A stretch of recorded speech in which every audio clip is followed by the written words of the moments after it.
All right, folks, as you know more than anyone on Wall Street, and certainly the experts in Washington, the economy is turning much lower at a much faster rate, and that means a much lower quality of life for so many people.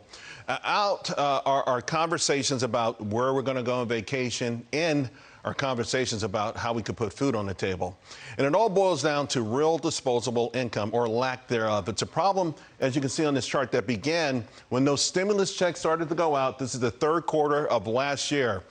All those long lines to get into Gucci and all the other stores in the mall triggered this inflation crisis. Remember, we were already sitting on a powder keg.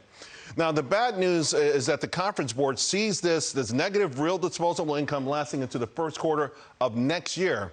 So as a result, guess what? We are seeing a spike in folks who are doing the side hustle. 29% say it's because of inflation. A whopping 51% actually say, though, they're considering an additional side hustle.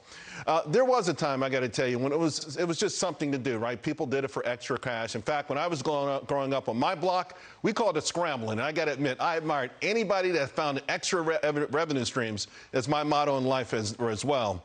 But right now, 44% of people are doing the side hustle because they need to cover their bills and make ends meet. And there is something wrong with that.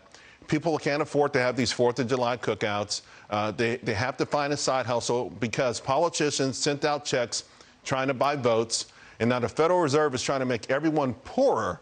If there's any consolation, though, the good news is that 90% of folks say they enjoy their side hustle. In fact, 41% say they like it more than their full-time job.